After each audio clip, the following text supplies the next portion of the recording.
Hello friends, welcome to குட்டி sweet kitchen. இன்றைக்கி நம்ம தேங்காய் பால் சாதம் எப்படி பண்ணலான்றதை பற்றி பார்க்கலாம்.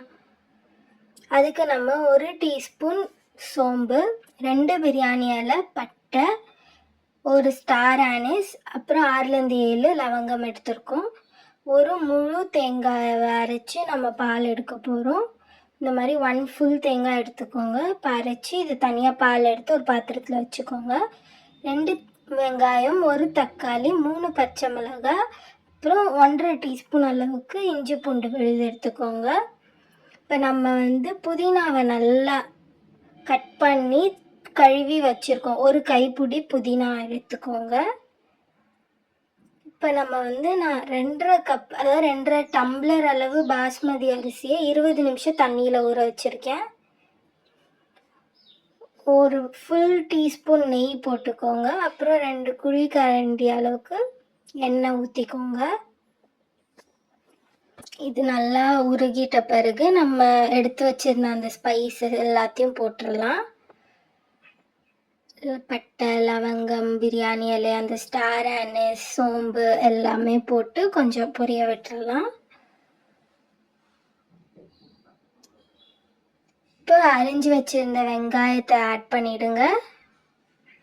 தக்காளி லாஸ்ட்ல தான் சேர்க்கணும். நம்ம நல்லா வதக்கி விட்டுக்கோங்க.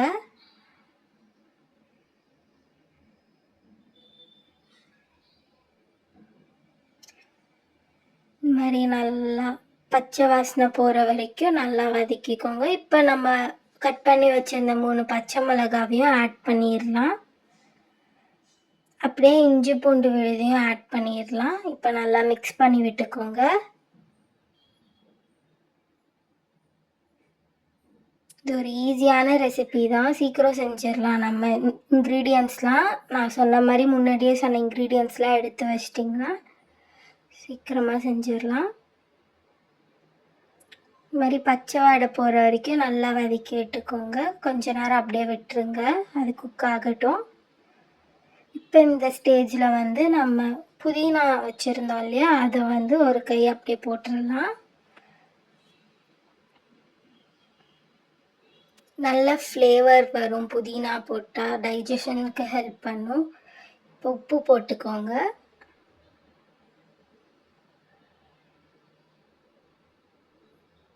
இப்படி மிக்ஸ் பண்ணி விட்டு கொஞ்சம் அப்படியே விட்டுருங்க ஒரு 3 மினிட்ஸ்க்கு. பார்த்தீங்களா, இப்போ நல்லா குக் ஆகிருக்கு. அந்த புதினாலாம் ஒரு மாதிரி சுருங்கி போயிருப்பாங்க. அந்த ஸ்டேஜில் ரைஸ் போட்டுருங்க. எடுத்து நம்ம 20 நிமிஷம் தான் ஊற வச்சுருக்கோம்.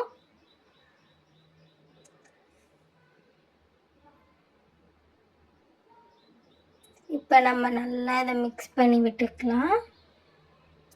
பொறுமையாக அரிசி உடையாமல் கிளறி விடுங்க. இந்த ஸ்டேஜில் நம்ம இப்போ தக்காளி, 1 தக்காளி வச்சுருந்தோம்ல, அதை மட்டும் பெருசாக அரிஞ்சு போட்டுடலாம். இப்போ நம்ம கோகோனட் மில்க், அதாவது தேங்காய் பால் எடுத்து வச்சுருந்தோம் இல்லையா, அதை அப்படியே ஆட் பண்ணிடலாம். 2.5 கப் அரிசிக்கு 3 டம்ளர் அளவுக்கு 3 கப் தேங்காய் பால் ஊற்றுறோம். தேங்காய் பாலில் நிறைய ஹெல்த் பெனிஃபிட்ஸ் இருக்குது, நியூட்ரியன்ஸ், மினரல்ஸ் நிறையா இருக்குது. ஸோ ஏதாவது சண்டேஸில் நீங்கள் இது செஞ்சு சாப்பிடலாம். விட்டமின் சி, இ, விட்டமின் பி இருக்குது, ஹேருக்கு, ஸ்கின்க்கு, இம்யூனிட்டி எல்லாத்துக்குமே இந்த தேங்காய் பால் ரொம்ப பூஸ்ட் பண்ணும். ஸோ இப்போ லிட்டை க்ளோஸ் பண்ணி விசில் போட்டுடலாம். 2 விசில் ஹை ஃப்ளேமில் விடுங்க. 2 விசில் வந்துட்ட பிறகு சிம்மில் வச்சுருங்க ஸ்டவ்வை. ஒரு 5 நிமிஷத்துக்கு லோ ஃப்ளேமில் இருக்கட்டும். அதுக்கப்புறம் ஓப்பன் பண்ணி பாருங்கள். சூப்பர் ஸ்மெல்லுங்க. அந்த புதினா ஃப்ளேவர் எல்லாமே சூப்பராக வருது ஸ்மெல்லு. இப்போ இதை நல்லா மிக்ஸ் பண்ணி பாருங்கள். இவ்வளோ ரைஸ் செப்பரேட்டாக வருது பாருங்கள். உதிரியாக இருக்குது, பார்க்கும் போதே தெரியுதுல, குழையவே இல்லை, சுட சுட இருக்குது. இதை நீங்கள் உங்கள் வீட்டில் செஞ்சு பார்த்துட்டு உங்கள் ரிவ்யூஸை சொல்லுங்கள். வேறு ஏதாவது ரெசிபீஸ் வேணும்னாலும் கமெண்ட் செக்ஷனில் மென்ஷன் பண்ணுங்கள். நாங்கள் வீடியோ செஞ்சு போட ட்ரை பண்ணுறோம். பார்த்தீங்களா, இவ்வளோ சூப்பராக வருது செப்பரேட்டாக. இது ஒரு ஈஸி ரெசிபி தான், சீக்கிரமாக செஞ்சிடலாம். Perfect lunch box recipe. வீட்டில் செஞ்சு பார்த்துட்டு சொல்லுங்கள். பிடிச்சிருந்தா லைக், ஷேர் அண்ட் சப்ஸ்கிரைப். சூப்பராக சர்வ் பண்ணிடுங்க. உங்கள் சண்டேவை ஸ்பெஷல் ஆக்கிக்கோங்க. தேங்க்யூ.